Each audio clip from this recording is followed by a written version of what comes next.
So I was just in my studio here shooting a quick welcome video. I'm actually flying over to St. John's, Newfoundland to do a presentation at the 2020 Practitioners Forum in January. And so I was shooting a little welcome video here, and then I thought, okay, well, I should probably do another quick video for you on a success tips video. And I decided to share something rather funny. It's funny and it's painful at the same time, but here it is. It's this. This is the acronym for the actual curve. And I'm not going to tell you what the acronym stands for until we get a little bit farther into it, but it's got to do with your clients and the price you're charging them. So think of it this way. So over here on this part of the axis, we're going to put the dollar price. So this is the price that you're charging your clients, and the price that they're paying. And then over here is, I'm going to just write the word pain. So what you've got here is you've got the price that you're charging your clients and the amount of pain that they're causing you. So I think you're getting close. I'd be interested to see who knows what this acronym stands for. So what you have is, it's an inverse curve. Normally with a lot of these curves, you see this kind of, it goes upwards like this, but not in this case. When you start looking at your client list and your inventory, you'll start to see that the higher the price point that you do for a client, the lower the pain that they are to deal with.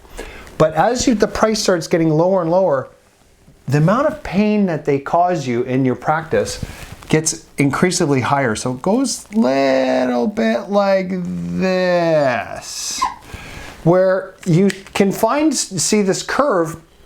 And I'm pretty sure you figured out what this is called now. This is the pain in the ass curve for your clients. It's the pain in the ass curve.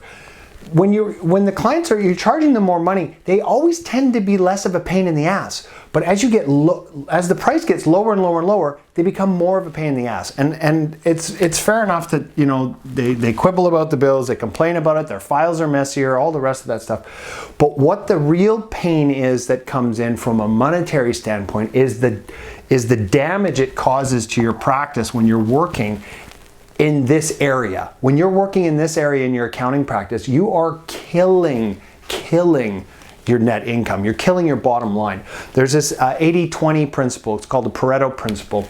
And literally every accounting firm that I go into when I'm working with them, I go and work with them one-on-one. First thing we look at is their inventory of their clients.